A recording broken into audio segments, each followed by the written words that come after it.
सातवां अधिकार अपना चल रहा है। किसी को कोई प्रश्न शंका? हाँ बोलो। अविना भाव यानी आंटी जिसके होने पर जो हो, अविना भाव, इसके बिना, अ यानी नहीं, बिना, इसके बिना वो नहीं होगा, यानी जिसके होने पर हो, जिसके बिना नहीं हो, वो अविना भाव।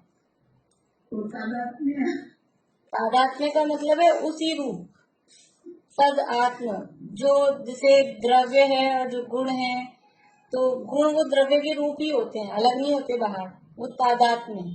पर्याय है वो भी द्रव्य रूप, द्रव्य है वो पर्याय रूप, वो तादात्म्य, उस रूप होना।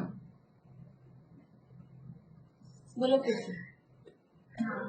ये जो निश्चयाभास की तीसरी वाली मान्यता है कि वो रागादि से अपने को रहित मानता है, रागादि को मतलब अपना स्वभाव मान लेगा तो वो उद्यम नहीं करेगा, ये भी निश्चयाभास की मान्यता है। इसमें जो तीसरा पॉइंट है, तुम्हारी आवाज थोड़ी धीरे धीरे आ रही है, फिर से बोलो। तो जो तीसरा पॉइंट है जिसमें ये बताया है कि रागादि को यदि वो अपना स्वभाव मानता है, अपना स्वभाव जानता है, तो उसके नाश का उद्यम नहीं करता। तो वो भी निश्चयाभासी की मान्यता है कि वो उसको अपना स्वभाव मानता है। नहीं, निश्चयाभासी स्वभाव नहीं मान रहा, निश्चयाभासी तो ये मान रहा है कि वो कर्म के निमित्त से हो रहे, इसलिए मैं क्या करूं, उनके निमित्त से हो रहे, तो मैं उसमें क्या करूं, स्वभाव नहीं मान रहा। लेकिन वो ये बताया कि कर्म के निमित्त से हुए, ये तो इसलिए कहा है कि यदि तू स्वभाव ही मान लेगा, कर्म के निमित्त से हुए नहीं मानेगा, तो फिर नाश का उद्यम कैसे करेगा। समझ में आई? देखो बोलो, चलो बोलो। मतलब आपने जो पॉइंट बताए थे ना, मैंने रिकॉर्डिंग सुनी, तो एक तो ये मानते कि रागादि का एक मानते कि आत्मा जो है वो रागादि का अ करता है, दूसरा कि रागादि भाव को प्रभाव देता है कुछ इस टाइप का। या तो वो गलती से निकल गया होगा, ऐसा नहीं है। रागादि को कर्म के निमित्त से हुए जानकर उनके नाश का उद्यम नहीं करता है, तो कर्म के निमित्त से हुए हैं।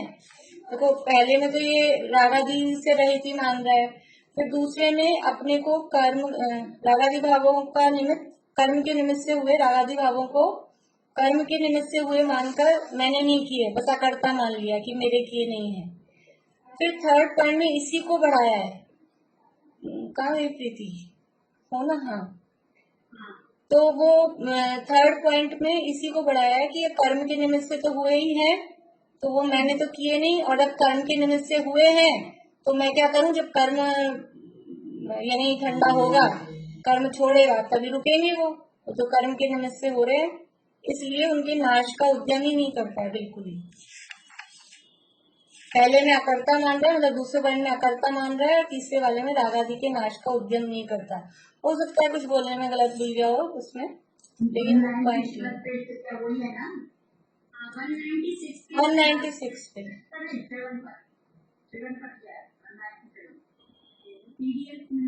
हाँ हाँ, 197 पे इसके नाश का उद्यम करना निरर्थक है। वो हाँ।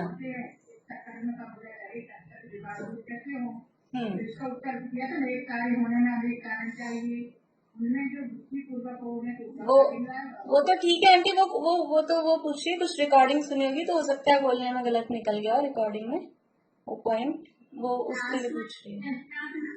रागादि भाव परद्रव्य के निमित्त से औपाधिक भाव होते हैं और यह उन्हें स्वभाव जाता है, तो इसमें जो यह जीव है वो अलग जीव है, वो नहीं है ना निश्चयवासी। ये निश्चयवासी नहीं है, ये तो शास्त्रों में क्यों कहा है ऐसा, उसके लिए कहा है कि वो जो जीव है वो स्वभाव जानता है, और जो स्वभाव जानता है उसे बुरा कैसे मानेगा, उसके नाश का उद्यम किस लिए करेगा, इसलिए शब्दान विपरीत है। वो मतलब वो दोनों बातें पैरेलल चलती ना, अभी आगे भी इसी तरह के प्रकरण है कि वो तो कहता है शास्त्र ने ऐसा क्यों कहा, तो फिर कहते हैं शास्त्र ने ऐसा इसलिए कहा है कि वो ऐसा मान रहा है, वो वाली बात यहाँ पर की है। निश्चयवासी की जो चार मान्यता है, मतलब इनमें से यदि किसी की कोई मान्यता होती है तो वो निश्चयवासी है। जो स्वच्छता के बिंदु है उसमें उसने माना कि व्रत आदि को बंधन मान रहा है, वैसे मतलब हम लोग भी मानते हैं कि प्रतिक्रिया नहीं है, तो फिर हमको कैटेगरी में नहीं है ना निश्चयवासी। नहीं, वो भी मान्यता ही है, स्वच्छंदता की बिंदु है ना, वो भी मान्यता है। मैंने अगर कहा था ये तो अलग अलग हमने याद करने की सुविधा के लिए, इकट्ठे 15 पॉइंट हमको कठिन लगेंगे, इसलिए 4 में 5 में फिर आगे 5 में से बांटे हैं, वो सब मान्यता ही है। यदि तपस्रण अंदर से क्लेश लगता है, व्रत लेना बंधन में लगता है, तो छुपा हुआ यानी साइलेंट कोई निश्चयवास है अंदर, ऐसा, क्योंकि मिथ्यात्व तो है।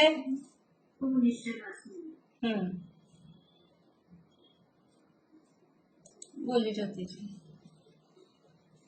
मेरा ना बोलूंगी इससे अभी चल रहा था ना, तो अभी जैसे अगर हमें बोलना है तो ये पहले हमने 4 ही फिर और भी बात मतलब उसमें से कुछ पॉइंट्स भी है कि मैं उसको निश्चयवासी बोल सकती हूँ। हाँ, पूरी करूंगी तो कभी वो तो एक होता है तो अंदर सभी होते हैं छुपे हुए, और ये यानी वो नहीं है तो फिर एक भी नहीं होता है। हाँ, वो सभी यानी एक तत्व संबंधी भूल है तो सारी भूल रहती है उसमें। मेरा क्वेश्चन ये था,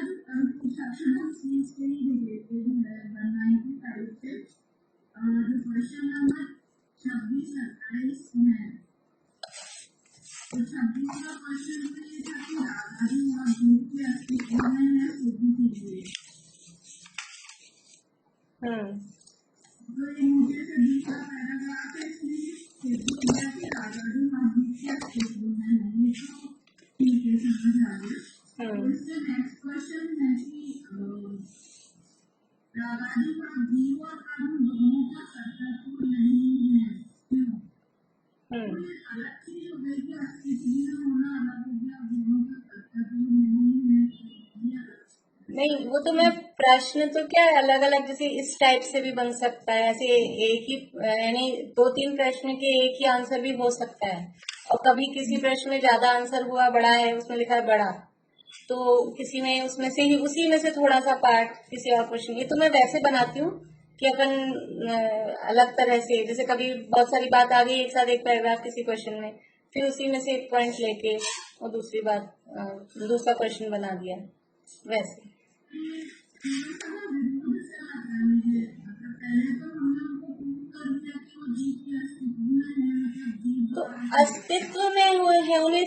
द्वारा किए गए नहीं होते हैं। हाँ वही तो मैं कंफ्यूज अस्तित्व में है, चूहे हमारे घर में है तो हमने पैदा किया है, चींटियां हमारे घर में है तो वो अस्तित्व में है, लेकिन हमारा कर्तव्य नहीं है। कर्तव्य मतलब हमने किए हैं ऐसा नहीं है। राग हमारे अस्तित्व में है, लेकिन मैंने पैदा किया है या कर्म ने पैदा किया है ऐसा नहीं है। वो किस, जैसे बुखार अस्तित्व में है शरीर के, तो हमने बुखार किया है, किसने, शरीर ने बुखार किया है। अब वो हुआ है, किसका कर्तव्य है, वो कर्तव्य देखना है कि वो तत्समय की योग्यता कहें, क्षणिक उपादान कहें, उस हिसाब से। बोले पूर्णिमा आंटी। एक बार पूजा जी हम लोगों से समय का नाटक आया था, समय का भी करेक्ट है नहीं। हाँ हाँ उसमें उन्होंने क्या समझाया था कि रागादि भाव के वर्णन में किसी के द्वारा नहीं किया गया ऐसा नहीं, क्योंकि कार्य हुआ है तो करना तो होना ही चाहिए ना, बिना करता है कोई कार्य हो गई नहीं। तो वही वही यहाँ सिद्ध कर रहे हैं, ये कलश वही कलश है, यहाँ यही सिद्ध किया है। प्रकार से बताया था, उन्होंने फिर प्रश्न उठाया था कि किसने किया है, जीव ने किया है, कर्म ने किया है, ऐसे करके नहीं किया। बोले नहीं, एक कार्य के दो कर्ता नहीं होते हैं, एक कार्य करा दो कर्ता नहीं होंगे, एक कार्य एक ही कर्ता होता है। तो फिर किसने किया, चेतन कर्म ने किया। बोले नहीं, उसको तो ज्ञान नहीं है, ज्ञान कैसे नहीं है, वो कार्य कैसे करेगा, जाकर कर्म प्रगति का भी कर्तव्य नहीं है, फिर क्योंकि वह चेतन है, इसलिए रागादि भाव जीव करता है, रागादि भाव का कर्ता कौन है, जीव है। और ये रागादि भाव जीव के कर्म है, क्योंकि भाव कर्म तो चेतना का अनुसार ही है, जहाँ चेतना है वहाँ पर भाव कर्म होगा ना। तो आप जो बता रहे हैं वो सब बात सही है, रुकिए।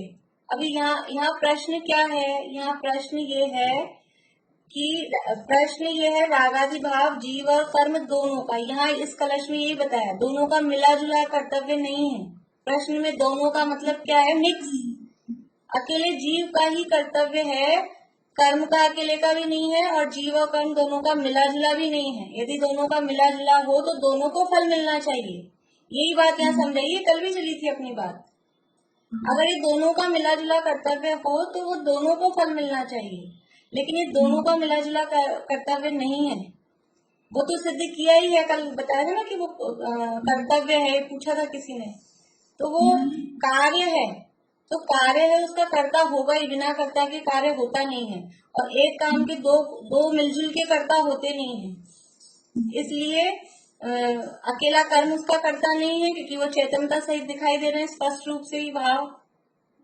जड़ के स्पर्श गंध वर्ण तो उसमें दिखाई देते नहीं है, इसलिए कर्म तो उसका कर्ता है नहीं, और चेतनता सहित भाव दिखाई दे रहे हैं, इसलिए जीव ही उसका कर्ता सिद्ध होता है। दोनों मिलजुल के करें, आधा काम कर्म ने किया, आधा काम जीव ने किया, दोनों का मिलजुल के नया प्रोडक्ट बन गया, ऐसा नहीं है। यहाँ कर्म का बिल्कुल यानी उसको बाहर ही रख रहे हैं कि कर्म का कुछ नहीं है इसमें। ये अपेक्षाएं हैं, अपेक्षाएं हैं। समय सार में ही यहाँ कह रहे हैं कि जीव का ही है, और वहीं अध्यात्म में कहेंगे कि तो जड़ है, रागादि भाव जड़ है। क्यों कहेंगे जड़, वहां जड़ कहने की अपेक्षा यह है कि हमारे द्रव्य स्वभाव में नहीं है और आत्मा के स्वभाव से विपरीत है, इसलिए उनको फिर जड़ कह देंगे। तो भेद ज्ञान करने के लिए उनको बिल्कुल जड़ कह देंगे, लेकिन अभी जब तक अपना नहीं मानेंगे तब तक उनको दूर करने का उपाय कैसे करेंगे, इसलिए जीव का सिद्ध कर देंगे। तो अलग अलग अपेक्षाएं हैं। जैसे की बात का हाँ वही, वो है तो मतलब हमें लगता है हमें हाँ हो गया है, हमें बोलिए भारती आंटी, अनम्यूट कर लीजिए, अनम्यूट कर लीजिए।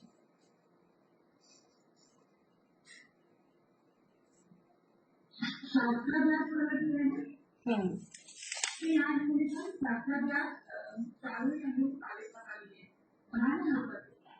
तो इसी में आगे भी जाके कह रहे हैं कि जिसके पास बहुत धन हो तो वो ये सब कर सकता है, करना ये सब जरूरी नहीं।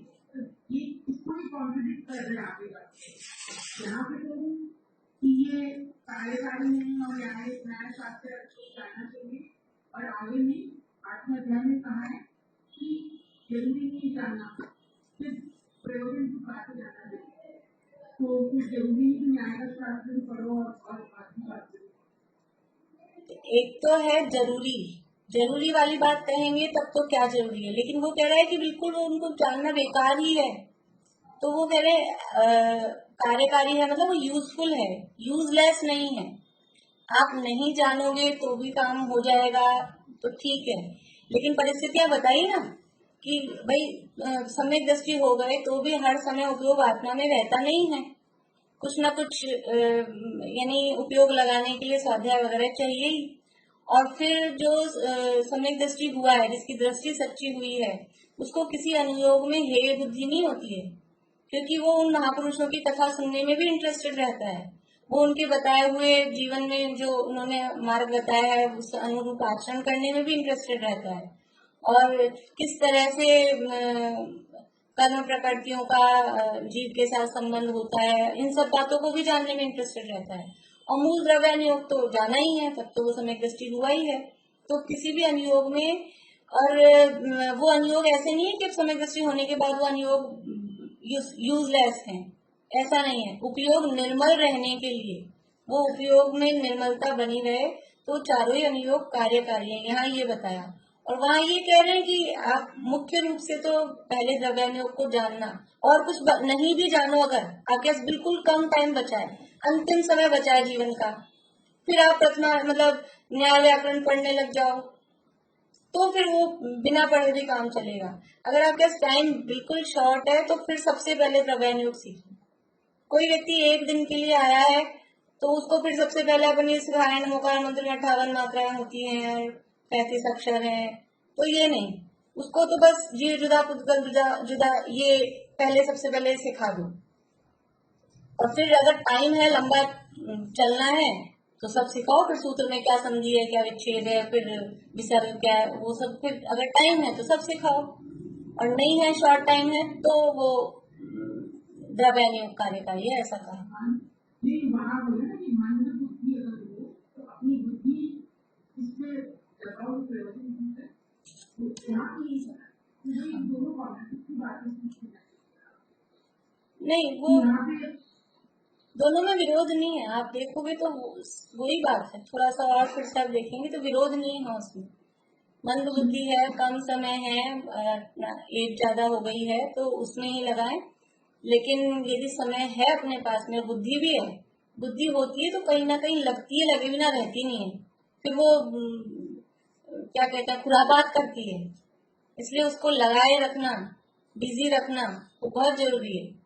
आजकल के जमाने में जैसे बच्चों को स्कूल से आते हैं, फिर ये ट्यूशन, फिर ये वाली स्पोर्ट्स में, ये वाले म्यूजिक क्लास क्यों बिजी रखना जरूरी है कि बहुत खुरापाती दिमाग हो गया। ये जो साधन मिल गए ना, अभी हालत खराब है कोरोना के टाइम पे, बहुत मतलब क्या कहें, किसके पास जाके फरियाद करें, ऐसी स्थिति है बच्चों की।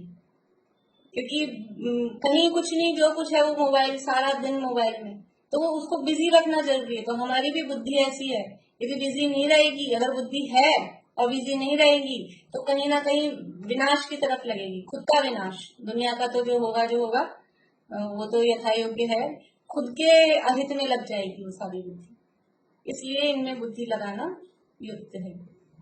बुआ बोलिए। हाँ हमारे मेरा भी एक प्रश्न है। हाँ बोलिए मोना भाभी। हाँ बुआ आप बोलिए, मोना भाभी आप रुक के बोलिएगा। हाँ ये एक तो ये है ना द्रव्य द्रव्य अपेक्षा शुद्धपना है, पर्याय अपेक्षा शुद्धपना है। इसका मतलब ये हुआ था द्रव्य अपेक्षा शुद्धपना का मतलब है, यानी शुद्धता दो प्रकार से है, एक द्रव्य अपेक्षा शुद्धपना, एक पर्याय में शुद्धपना। तो द्रव्य की शुद्धता क्या है कि द्रव्य शुद्ध कब है कि समस्त परद्रव्यों से भिन्न, दूसरों से भिन्न रहे, अपने में पूरा रहे, तो वो द्रव्य शुद्ध है। दूसरों से भिन्न रहे, परद्रव्यों से भिन्न, और अपने में अभिन्न, अपने में अखंड अभिन्न। अपने भावों से हाँ, अपने भाव मतलब अपने गुण पर्यायों से। भाव क्या है द्रव्य के भाव, वो उसके गुण और पर्याय, वो द्रव्य के भाव हैं। अपने भावों से, तो भाव में गुण भी आ गए, उसके पर्याय भी आ गए। तो परद्रव्यों से तो भिन्न है, जैसे जीव है, जीव है, परद्रव्य हो ना, जीव के लिए पुद्गल आदि ये सब परद्रव्य है। जैसे सोना, सोने में समझिए, सोना, सोना है, उसमें दो तरह की शुद्धता देखनी है हमको, एक द्रव्य अपेक्षा शुद्धता, एक पर्याय अपेक्षा शुद्धता। तो सोने में द्रव्य अपेक्षा शुद्धता क्या है कि सोने में कितनी भी चांदी मिला दो, तांबा मिला दो, कुछ भी बना दो, कुछ भी उसका बना दो डिजाइन, लेकिन वो जितना सोना है वो सोना रहेगा, उसके पीलापन, भारीपन, चिकनापन, वो जितना है वो अपने में रहेगा। ऐसा नहीं होगा कि उसमें चांदी मिला दी तो उसमें थोड़ा सा सफेदी आ गई। सोना जो जितना वो सोना है, मान लो 1 तोला सोना है और उसमें मिला दी अपन ने, मैं तोला नहीं बोलती जबकि इतनी तो नहीं मिलती, लेकिन 1 तोला चांदी मिला दी, ऐसा समझो। तो 1 तोला सोना में 1 तोला चांदी मिला दी तो वो क्या सोना सफेद हो जाएगा? 1 तोला भी नहीं, अपन तो 3 तोला मिला दो, ज्यादा मिला दी, तो क्या जितना वो 1 तोला था वो 1 तोला सोना पीलापन छोड़ देगा, अपना चिकनापन छोड़ देगा, अपना काला पड़ने का, काला नहीं पड़ता है, वो जो उसका नेचर है वो छोड़ देगा क्या? नहीं, अपने भावों से अभिन्नपना, जो सोने के भाव हैं, सोने के जो स्पर्श रस गंध वर्ण है, वो उससे अभिन्न रहता है, परद्रव्य से भिन्न है। चांदी में मिले हुए होने पर भी वो चांदी से भिन्न है और अपने भावों से अभिन्न है। ये तो हुई द्रव्य अपेक्षा शुद्धता। लेकिन वो सोने में अभी 3 तोला चांदी मिली हुई है, तो आप कहो कि अभी शुद्ध ही है, तो सोना शुद्ध ही है, आप इतना सारा हमको 4 तोला ला दो, ये 4 तोला शुद्ध सोना है, तो पर्याय में शुद्ध नहीं है, पर्याय में तो भी इतनी सारी चांदी मिली हुई है। किट्टी कालीमा सहित वाले का कहते हैं, किट्टी कालीमा मिली हुई है, खान से सोना निकला, तो द्रव्य अपेक्षा तो वो शुद्ध है। द्रव्य अपेक्षा वो जो सोने के गुण धर्म है वो उसमें उतने पूरे हैं, तो द्रव्य अपेक्षा शुद्ध है। लेकिन पर्याय में क्या है? अवस्था में मिट्टी मिली हुई है, अपने भावों से अभिन्न। हाँ, अपने भावों से अभिन्न है ना, जिस भी अवस्था में है वो द्रव्य अपेक्षा शुद्ध है, क्योंकि वो अपने भावों से अभिन्न है। वो अपने भावों, उसमें से उसके भाव निकल नहीं गए हैं, उसके भाव मतलब गुण और पर्याय, वो दूर नहीं हो गए हैं, इसलिए वो द्रव्य अपेक्षा तो शुद्ध है, लेकिन पर्याय में अभी मलिनता है। तो द्रव्य अपेक्षा शुद्धपना तो ये है, लेकिन पर्याय में ये औपाधिक भाव जीव की अपेक्षा से देखेंगे तो मोह, राग, द्वेष, क्रोध, मान, माया, लोभ, ये जो औपाधिक भाव हैं, इनसे रहित होगा तब शुद्ध होगा। द्रव्य अपेक्षा तो अभी भी शुद्ध है, क्योंकि अपने से अभिन्न, परद्रव्य से भिन्न हूँ, शरीर में रहते हुए भी अनादिकाल से शरीर के साथ हैं, कर्मों के साथ हैं, तो भी उनसे भिन्न है, उनसे पृथक है, तो परद्रव्य से भिन्न है। और अपने ज्ञान, दर्शन, सुख, वीर्य, ये कुछ निकल गए क्या? अनंत गुणों में से कोई 10-20 गुण कम हो गए क्या? अपने भावों से पूरा अभिन्न है। तो परद्रव्य से भिन्नपना, अपने भावों से अभिन्नपना, ये द्रव्य अपेक्षा शुद्धता है। लेकिन पर्याय फिर द्रव्य से शुद्ध है तो अभी भी शुद्ध मान ले, वैसा ही तो मानता है कि मैं तो शुद्ध हूँ। लेकिन पर्याय में शुद्धता कब कही जाती है? कि पर्याय में तो ये सब जो औपाधिक भाव हैं, क्रोधादि के, मोह, राग, द्वेष, औपाधिक भाव मतलब ये कर्म के उदय से होने वाले भाव, ये सब औपाधिक भाव।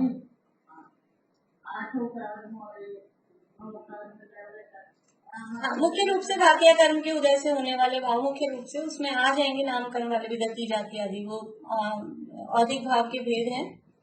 कर्म के उदय से, कर्म के निमित्त से होने वाले भाव वो औपाधिक भाव हैं।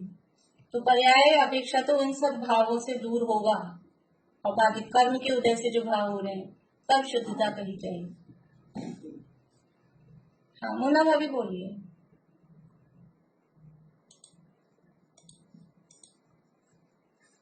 अनम्यूट कर लीजिए भाभी।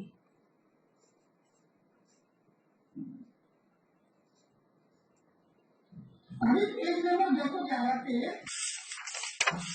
करेगा, जहाँ पे ये कहा है कि अस्पताल में 100 करके एक जानता था,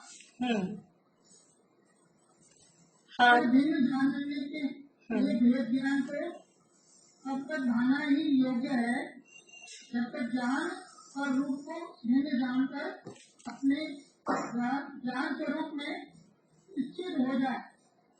हाँ, इसका अर्थ पूछना है आपको? हाँ हाँ हाँ भाई। हाँ, देखिए वो पीछे प्रकरण ये चल रहा है कि वो पर को जानने का निषेध कर रहा है कि जब निर्विकल्प दशा का मतलब यह है कि पर को नहीं जाना जाए, ऐसा वो कह रहा है। तो यहाँ पंडित जी के साथ कह रहे हैं कि नहीं, निर्विकल्प दशा में भी पर का जानना हो सकता है, क्योंकि यदि पर को नहीं जानेंगे, उन्होंने तर्क ये दिया था कि यदि पर को नहीं जानेंगे तो स्व और पर का भेद विज्ञान कैसे होगा, निज को निज पर को पर जान। तो यह कहा कि पर में पर बुद्धि हुए बिना निज में निज बुद्धि, अपने में निज बुद्धि कैसे आए, इसलिए पर को वहां जानता है। तो फिर वो तर्क दे रहा है कि समय सार में तो ऐसा कहा है कि भेद विज्ञान को तब तक भाना जब तक कि ज्ञान अपने में स्थित नहीं हो जाए, यानी कि भेद विज्ञान तब तक भाना जब तक कि हमको समय दर्शन नहीं हो जाए, उसके बाद फिर भेद विज्ञान नहीं करना, ऐसा वो कह रहा है समय सार का रेफरेंस देके। उसको ये समझा रहे हैं कि वहां तो क्या कहा है, वहां किस अपेक्षा बात की है, समय सार में जो कहा है वो किस अपेक्षा बात की है कि पहले स्व और पर को एक जान रहा था, दो थे, दोनों दो अलग अलग थे, दोनों को एक जान रहा था। फिर भिन्न जानने के लिए कहा कि भेद ज्ञान तब तक ही भाना योग्य है जब तक ज्ञान पर रूप को भिन्न जानकर अपने ज्ञान स्वरूप में ही निश्चित हो जाए। फिर बाद में भेद ज्ञान का प्रयोजन नहीं, एक बार निर्णय हो गया कि स्व स्व मैं स्व हूँ, ये स्व है और ये पर है, एक बार निर्णय हो गया तो बार बार ऐसा भेद ज्ञान करने का फिर प्रयोजन नहीं होता है। निर्णय एक बार हो गया, उस समय उदाहरण दिए थे दो तीन तरह के आपको, जैसे डिसीजन करना है, लड़के की या लड़की की शादी करनी है, तो एक बार निर्णय हो गया कि इसके साथ तय, फिर बार बार में अब फिर इनको हटाओ, इनको हटाओ, इनसे नहीं करनी, इनसे नहीं करनी, बार बार में ऐसा नहीं करते हैं। बस एक बार निर्णय हो गया, एक बार अपन ने अपने घर का निर्णय कर लिया, ये अपना घर है। निर्णय मतलब श्रद्धा। हाँ, निर्णय मतलब श्रद्धा कह सकते हैं। हाँ, तो फिर बार बार में वो करने का प्रयोजन नहीं रहता है, एक बार वो हो गया, इसलिए वहां कहा भेद ज्ञान तब तक ही भाना योग्य है जब तक ज्ञान ज्ञान में स्थित, ज्ञान में स्थित ना हो जाए, मतलब वो निर्णय नहीं हो जाए। लेकिन बाद में पर को जानेगा ही नहीं, ऐसा नहीं कहा। देखो फिर आगे क्या कह रहे हैं, पश्चात भेद विज्ञान करने का प्रयोजन नहीं रहता, स्वयं पर को पर रूप और आपको अपरूप जानता रहता है। जब एक बार हमको निश्चय हो गया ये पर है तो अपने आप ही वो जानता रहता है, फिर बार बार में ऐसा निर्णय करने वाली बात नहीं होती, वो एक बार निर्णय हो गया, ज्ञान उसके हिसाब से फिर काम करता रहता है।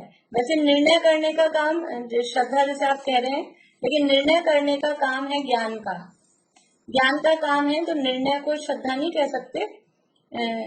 निर्णय करने का काम तो ज्ञान का है, इसलिए वो तो निर्णय करने के बाद वो फिर श्रद्धा हो गई है, निर्णय कर लिया ना भेद विज्ञान, हाँ, फिर वो श्रद्धा हो जाती है। लेकिन निर्णय तो ज्ञान ही करता है, निर्णय करने का जो भी ज्ञान काम है वो सब ज्ञान ही करता है। पहले ज्ञान में होगा फिर होगी। हाँ हाँ, ज्ञान में निर्णय होगा फिर श्रद्धा होती है। ठीक है भाभी, समझ में आया आपको? ठीक है, पारुल बोलो। और पूछना आपको मुना? नहीं, ठीक है, ठीक है। हाँ, पारुल बोलिए। मुझे तो ज्योति भाभी के क्वेश्चन से रिलेटेड डाउट हो गया था, उसमें से क्लियर करना है। कर्म जीव कर्म करता है और जीव के आधार से कर्म जीव से क्लियर है। जीव कर्म का करता है और आगे जीव के आधार से कर्म, जीव के आधार से वो जो दोपहर वाला अधिकरण है उस हिसाब से आप लगा रहे हो, उस हिसाब से कह सकते हैं जीव के आधार से। अभी हमने ज्योति भाभी से जो क्वेश्चन पूछा था ना, उस समय जो वो जीव के अस्तित्व में, तो अस्तित्व में मतलब जीव में, वो आधार का मतलब अस्तित्व ले रहे हो। हाँ हाँ, तो जीव में, जीव के आधार मतलब अस्तित्व के अर्थ में आधार बोल रहे हो, तो ठीक है। जीव के अस्तित्व में ही कर्म होते हैं, और यानी रागादि भाव होते हैं, और कर्म नहीं, रागादि भाव। कर्म का मतलब तो द्रव्य कर्म हो जाएगा, द्रव्य कर्म तो खुद गल है, वो अलग। रागादि भाव, रागादि भाव जीव के अस्तित्व में होते हैं, और जीव ही उनका करता है। जीव और कर्म दोनों मिलजुल के नहीं करते, यानी ये वो नहीं है, क्या बोलते हैं, पार्टनरशिप, साझेदारी, वो नहीं है। हाँ, वो नहीं है, वो जीव ही उसका करता है। बस। मोह आदेश होंगे तो द्रव्य कर्म को आएंगे ना। हाँ, आएंगे, लेकिन वो पुद्गल है ना, द्रव्य कर्म तो पौद्गलिक है, और मोह राग द्वेष भाव है वो जीव के विकारी भाव है, उनको चैतन्य रूप कहा, चेतन के भाव है। द्रव्य कर्म मोह कर्म ये आएंगे अपने भाव से मोह अपने जो भाव कर्म है, भावों के निमित्त से द्रव्य कर्म आते हैं, फिर द्रव्य कर्म के उदय से नो कर्म मिलते हैं। हाँ अभी एक बार बात पूछी थी, हाँ ये जो अपना इसमें कई बातें जो निश्चित राशि में चाहिए वो उसको अलग है, और जो घूमने के लिए पंडित जी ने वो बिल्कुल अलग है। तो क्वेश्चन है हम किसको सही माने? अब मैं आपको थोड़े से वो सैंपल बता देती हूँ, बहुत कंफ्यूज हो रहे हैं आप लोग। फिर अपने पास आज का लास्ट दिन है, कल पेपर है।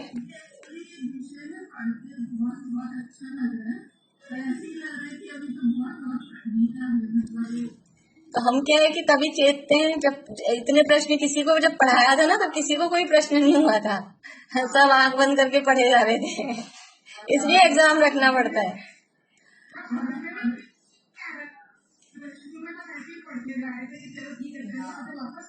और अगर मैं एग्जाम नहीं रखती तो किसी को कोई प्रश्न नहीं होता। पढ़े जाओ, आगे पढ़े जाओ। यही टाइम रखें, मेरे ख्याल से क्लास का टाइम ही ठीक है, 7:30 से 9:30 तक चला, मतलब वो चलेगा तो 9-10 आप जब तक कर लोगे तब तक। 7:30 पर लिंक डाल दूंगी मैं, जब जो कर ले आप, मैं पूछ लूंगी, इतने ज्यादा लोग तो है नहीं, तो तब तक चालू रखेंगे।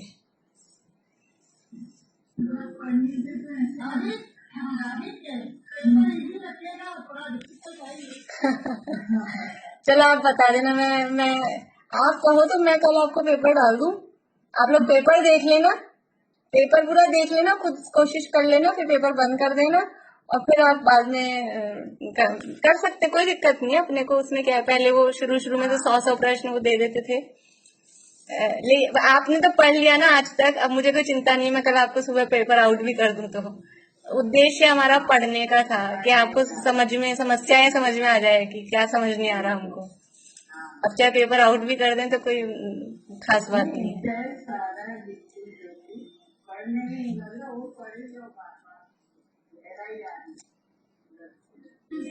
चल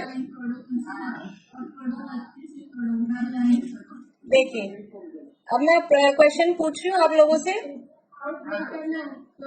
दिन में और अच्छी सी मेहनत करेंगे। ठीक है, मुझे पता है आप लोग करने नहीं दोगे आउट, इसलिए मुझे बोलने में कोई दिक्कत नहीं, इसलिए मैंने बोल दिया। वस्तु में पर निमित्त से जो भाव हो उसे क्या कहते हैं? जिनको आ रहा है वो हाथ खड़ा कर लें, तो मुझे समझ में आ जाए कि आप लोगों को आ रहा है। बोली मोना भाभी, पर निमित्त से जो भाव हो। नहीं, अब ऑप्शन बताती हूँ आपको। औपाधिक भाव कहते हैं। हाँ, औपाधिक भाव, मेरे को ठीक है, ऑप्शन रहेंगे तो आपको आ जाएगा। ऑप्शन से समझ में,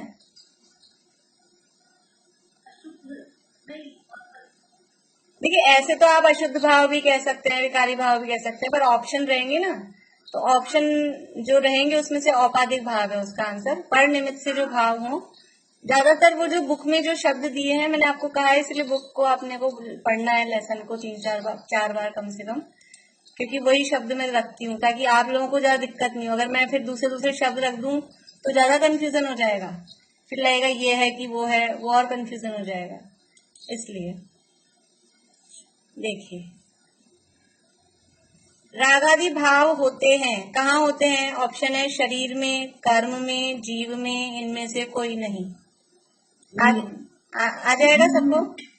हाँ ठीक है, आ जाता है जवाब। मैंने आपके सबके माइक चालू रख रखे हैं, तो थोड़ा सा वही मर्यादा बनाए रखें, हाथ ऊंचा करके। ठीक है ना। रागादि को अपना नहीं जाना, रागादि को अपना नहीं जाना, अपने को अकर्ता माना, तब ये क्वेश्चन है, ठीक है। ऑप्शन, रागादि होने का भय नहीं रहा, रागादि मिटाने का उपाय नहीं रहा, स्वच्छंद होकर खोटे कर्मों का बंद करके अनंत संसार में रुला, उपरोक्त सभी। बेला भाभी, अब अगर किसी ने जवाब दिया बिना मेरे कहे तो मैं बंद कर दूंगी माइक सबके। फिर बेला भाभी बोलिए। स्वच्छंद होकर खोटे कर्मों का बंद करके अनंत संसार में रुला। पारुल,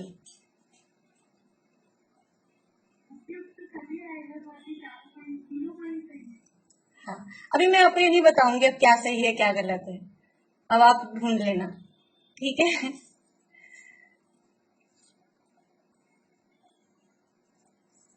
शास्त्रों में आत्मा को रागादि से भिन्न कहा है, क्योंकि रागादि भाव परद्रव्य के निमित्त से हुए औपाधिक भाव हैं।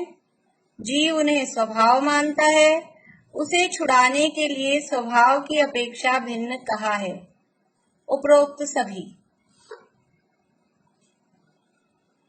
फिर से बोलूं, शास्त्रों में आत्मा को रागादि से भिन्न कहा है क्योंकि ऑप्शन 1, रागादि भाव परद्रव्य के निमित्त से हुए औपाधिक भाव हैं। सेकंड, जीव उन्हें स्वभाव मानता है। थर्ड, उसे छुड़ाने के लिए स्वभाव की अपेक्षा भिन्न कहा है। लास्ट है उपरोक्त सभी। बोलिए ज्योति जी।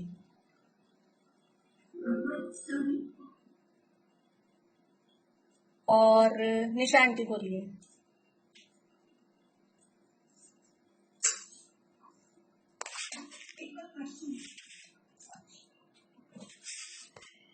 शास्त्रों में आत्मा को रागादि से भिन्न कहा है, मतलब राग वाले प्रकरण में है ये बात, क्योंकि रागादि भाव पर द्रव्य के निमित्त से हुए औपाधिक भाव हैं।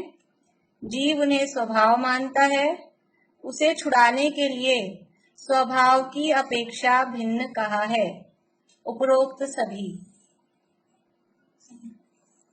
ठीक है, उपरोक्त सभी आएगा। तीनों बातें उस पैराग्राफ में कही गई हैं, वो जो पैराग्राफ है वहाँ ये तीनों बातें कही गई हैं।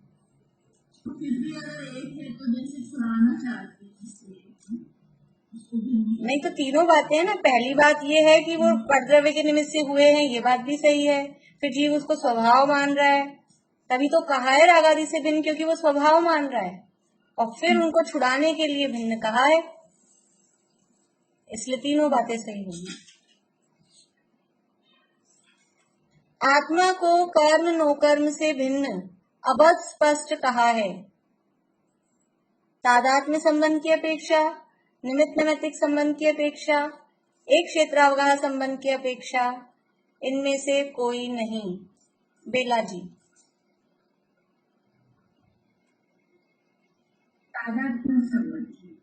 तादात्म्य संबंध की अपेक्षा, ठीक है, बता देते हैं आंसर भी, फिर भी आप लोग देख लेना, ठीक है।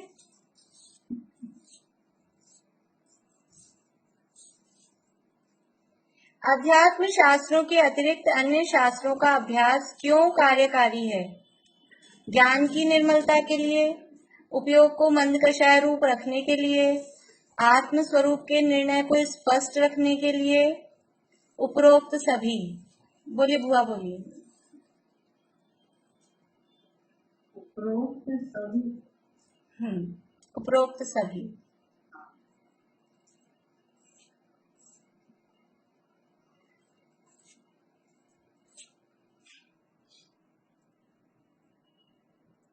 प्रयोजनभूत थोड़ा ही जानना कार्यकारी है, ऐसा उपदेश किसके लिए नहीं है? प्रश्न को ध्यान से पढ़ना आप लोग।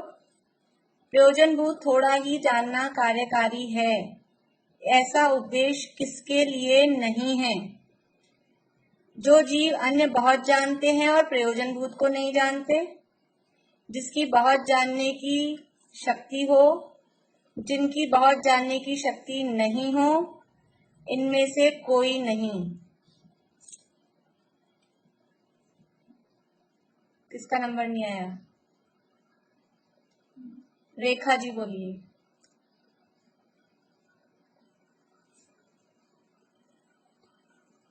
बहुत जानने की शक्ति हो, बहुत जानने की शक्ति हो, ऐसा उपदेश किसके लिए नहीं है, ये है क्वेश्चन। बेला भाभी बोलिए।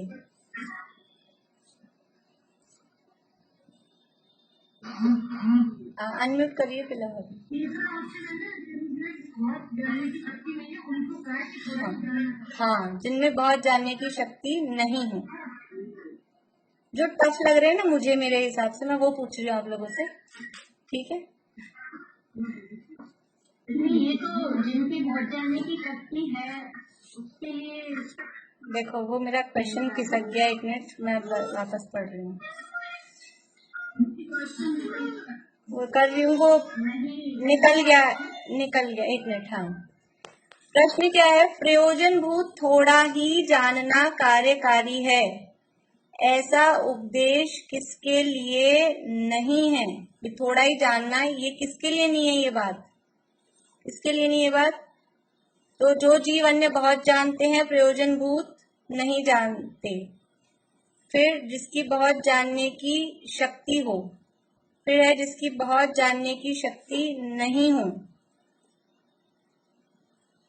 और रुको, पहला भी होना चाहिए शायद। हाँ रुको इसमें नहीं, हाँ जिसकी, वो जो पहला उन्होंने दिया था ना वही जवाब है, जिसकी बहुत जानने की शक्ति हो।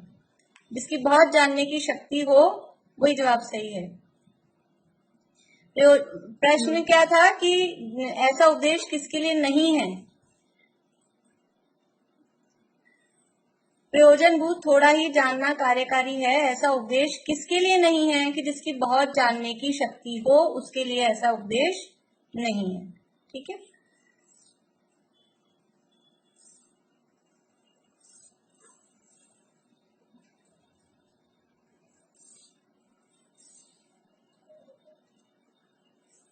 उद्यम करने पर भी यदि कामाधिक व क्षुधाधिक पीड़ित करते हैं तो उनके अर्थ जिससे अधिक पाप लगे वह कार्य करना, अधिक पुण्य लगे वह कार्य करना, थोड़ा पाप लगे वह कार्य करना, थोड़ा पुण्य लगे वह कार्य करना।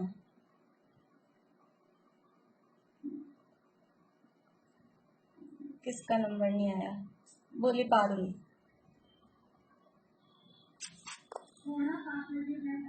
थोड़ा पाप लगे वह कार्य करना। सम्यक दृष्टि के बुद्धि पूर्वक रागादि नहीं होते, अर्थात ज्ञानी के बुद्धि नहीं होती, ज्ञानी के राग नहीं होता, ज्ञानी की राग में उपादेय बुद्धि नहीं होती, ज्ञानी को राग का ज्ञान नहीं होता। भारती आंटी आपने एक भी जवाब नहीं दिया। ये सरल है क्वेश्चन।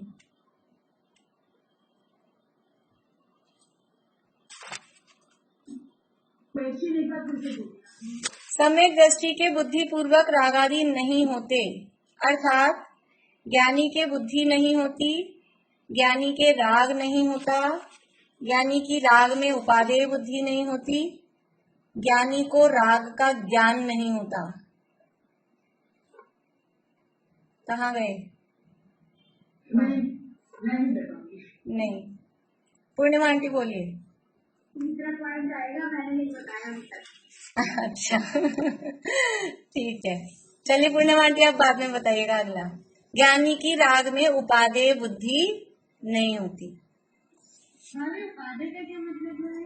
उपादेय का मतलब है वो अच्छा है, ग्रहण रखने या लायक है, वो कहता है उपादेय। चलिए, संवर निर्जरा होते हैं। कुछ बोल रहे हैं आप?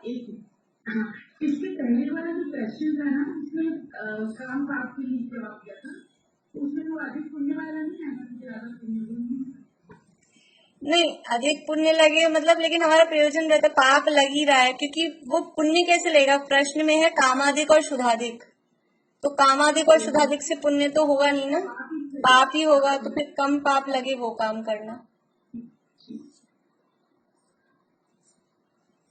संवर्ण निर्जरा होते हैं शुद्ध द्रव्य के विकल्पों से, अन्य द्रव्य के चिंतन से, वीतरागता सहित भाव से, पूजन आदि करने से।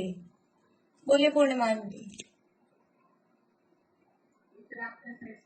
वीतरागता सहित भाव से।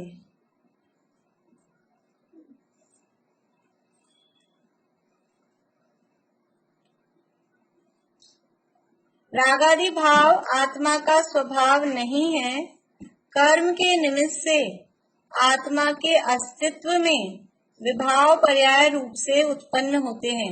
हाँ या ना? हाँ ना में जवाब देना है। अभी सब लोग कर सकते हैं ये तो। हाँ के लिए 1, ना के लिए 2। मोना भाभी आपकी उंगली दिखनी चाहिए मुझे। प्रश्न फिर से बोल रही हूँ। रागादि भाव आत्मा का स्वभाव नहीं है, कर्म के निमित्त से आत्मा के अस्तित्व में विभाव पर्याय रूप से उत्पन्न होते हैं। बढ़िया, सबका सही, सबका सही। मुन्ना भाभी का भी सही है, बहुत बढ़िया। हाँ चलिए। द्रव्य अपेक्षा तो पर द्रव्य से भिन्नपना और अपने भावों से अभिन्नपना, उसका नाम शुद्धपना है। द्रव्य अपेक्षा तो पर द्रव्य से भिन्नपना और अपने भावों से अभिन्नपना, उसका नाम शुद्धपना है। वही 1 और 2 जवाब ऐसा देना है। ममता भाभी कहाँ है उंगली? बढ़िया। ममता भाभी की नहीं आई, मोना भाभी की तो आ गई उंगली। 1 या 2 अभी चली थी ना चर्चा। आप एक प्रश्न को 3-3 बार बुलवाओगे तो आप ही के कम चलेंगे। द्रव्य अपेक्षा तो परद्रव्य से भिन्नपना और अपने भावों से अभिन्नपना, उसका नाम शुद्धपना है। 1 उंगली, ठीक है। हाँ ना वाले तो सरल है, मैं ऑप्शन वाले और 1-2 पूछ लेती हूँ, वो आ जाएंगे आप लोगों को। निम्न में से निश्चयाभासी की प्रवृत्ति नहीं है। व्यापार आदि कार्य व स्त्री सेवनादि कार्यों को घटाते हैं, पहला ऑप्शन। फिर है शास्त्राभ्यास आदि कार्यों में नहीं प्रवर्तते हैं। फिर है वीतराग भाव रूप शुद्धोपयोग को प्राप्त हुए हैं। और 4th है आलसी निरुद्यमी होते हैं। मनोरमा आंटी बोलिए।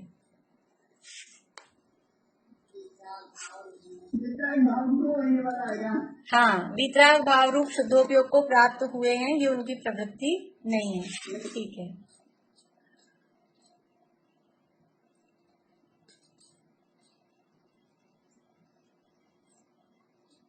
प्रतिज्ञा ग्रहण करते हुए परिणाम तो यह है कि ऑप्शन 1 प्रयोजन पड़ने पर प्रतिज्ञा छोड़ दूंगा, मरणांत होने पर भी नहीं छोड़ूंगा। दोनों सही, दोनों गलत। आप लोग ऐसे उंगली दिखा दीजिए, पहला, दूसरा, तीसरा, चौथा। सुनीता आंटी आपकी अच्छे से नहीं दिख रही है। बढ़िया, जो दिखा रहे हैं वो 2 दिखा रहे हैं। सही आंसर 2, बढ़िया। बाकी लोग कंफ्यूज ही थे। प्रतिज्ञा ग्रहण करते हुए परिणाम तो यह है कि प्रयोजन पड़ने पर प्रतिज्ञा छोड़ दूंगा, ये पहला ऑप्शन। दूसरा है मरणांत होने पर भी नहीं छोड़ूंगा। फिर 3rd है दोनों सही, 4th है दोनों गलत।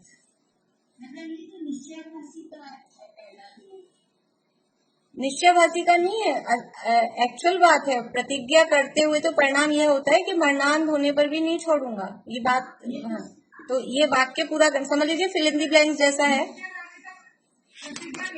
निश्चयभासी तो ले ही नहीं रहा है। हाँ, वो तो ले ही नहीं रहा है, इसलिए फिल इन द ब्लैंक्स जैसा है, वाक्य पूरा करना है। हाँ, अब मैं 1-2 आपको क्वेश्चन बता देती हूँ, मैं आपको आंसर नहीं बताऊंगी। अब नहीं, आपको भी मजा नहीं आएगा फिर पेपर करने में, सारे आंसर हो जाएंगे। तो 1-2 क्वेश्चन और बता के बस फिर पूरा करते हैं।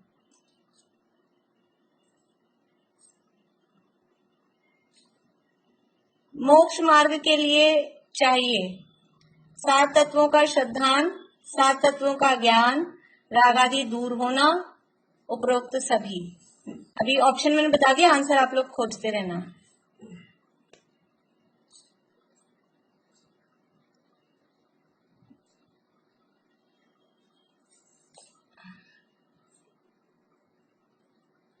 निम्न में से निश्चयवासी की मान्यता नहीं है। अपने आत्मा का सिद्ध समान अनुभव करते हैं, अपने को रागादि रहित मानते हैं, अपने को केवल ज्ञान स्वभावी मानते हैं, अपने को कर्म नो कर्म से रहित मानते हैं।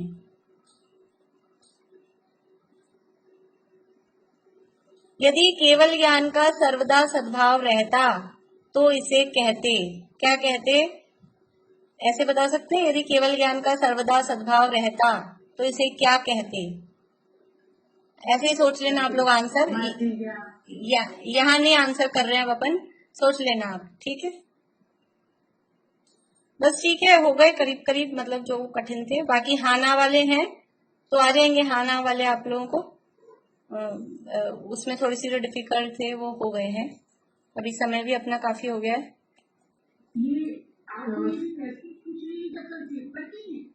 हाँ, अब मैं नए क्वेश्चन कहाँ से बनाती आपको पूछने को? इसमें इतनी मेहनत हो गई, ऑप्शन नहीं मिल रहे थे इसलिए दोनों सही दोनों गलत ऐसा लिख दिया। अब एक पेपर और बनाती आपसे पूछने के लिए।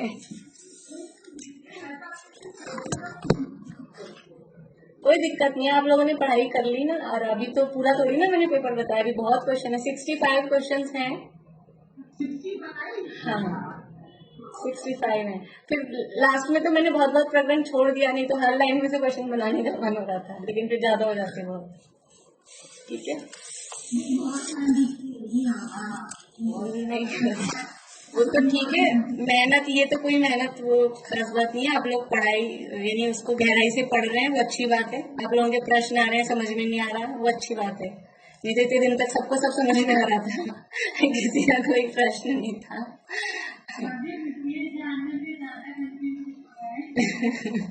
विशेष जानने पर विशेष समझ में आ रहा है, कंफ्यूजन नहीं हो रहा है, विशेष समझ में आ रहा है और खुलासा हो रहा है। चलिए बोलिए अनीता आंटी, कुछ बोल रहे हैं आप?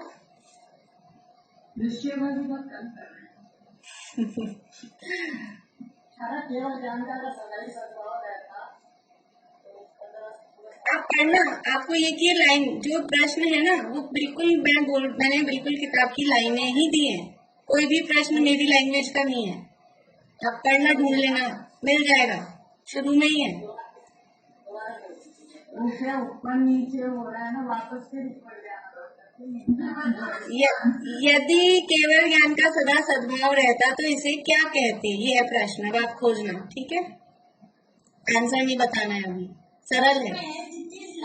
हाँ, सारी लाइन जो भी जितने भी मैंने ऑप्शंस वाले भी दिए हैं ना, वो उपरोक्त सभी और ऐसे आंसर जिनमें आ रहे थे वो भी सब वही लाइंस हैं। इसीलिए मैंने आपको पहले से कह दिया था, 4-5 दिन पहले से, 4 बार पढ़ना उसको अच्छी तरह। और अभी भी अब आज अभी 2 घंटे बैठ के 2 बार पढ़ लो, कल पढ़ लेना, 4 बार नहीं पढ़ा है। ठीक है, चलिए। अब आज थोड़ा सोना कम, आपको तो ऐसे करना, सुबह जल्दी उठ जाना, अभी तो नींद आएगी आपको, या अभी 2 घंटे सो के फिर 12 बजे उठ जाना, फिर पढ़ लेना, फिर वापस सो जाना, ऐसे कर लेना, क्योंकि एक बार तो सोना पड़ेगा, अभी तो नींद आएगी नहीं तो पढ़ोगे तो आप फिर। कोई बात नहीं, जितना हो जाए उतना कर लेना।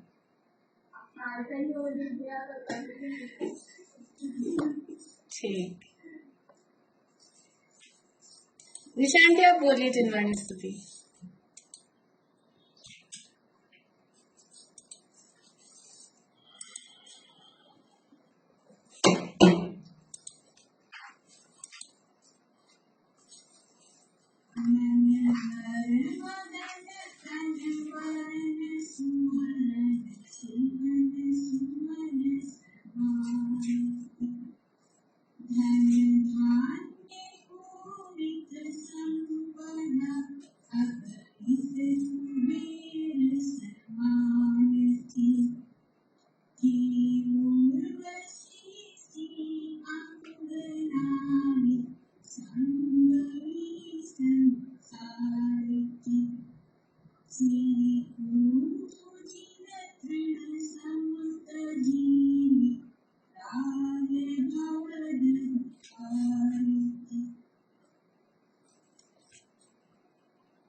Recording stopped.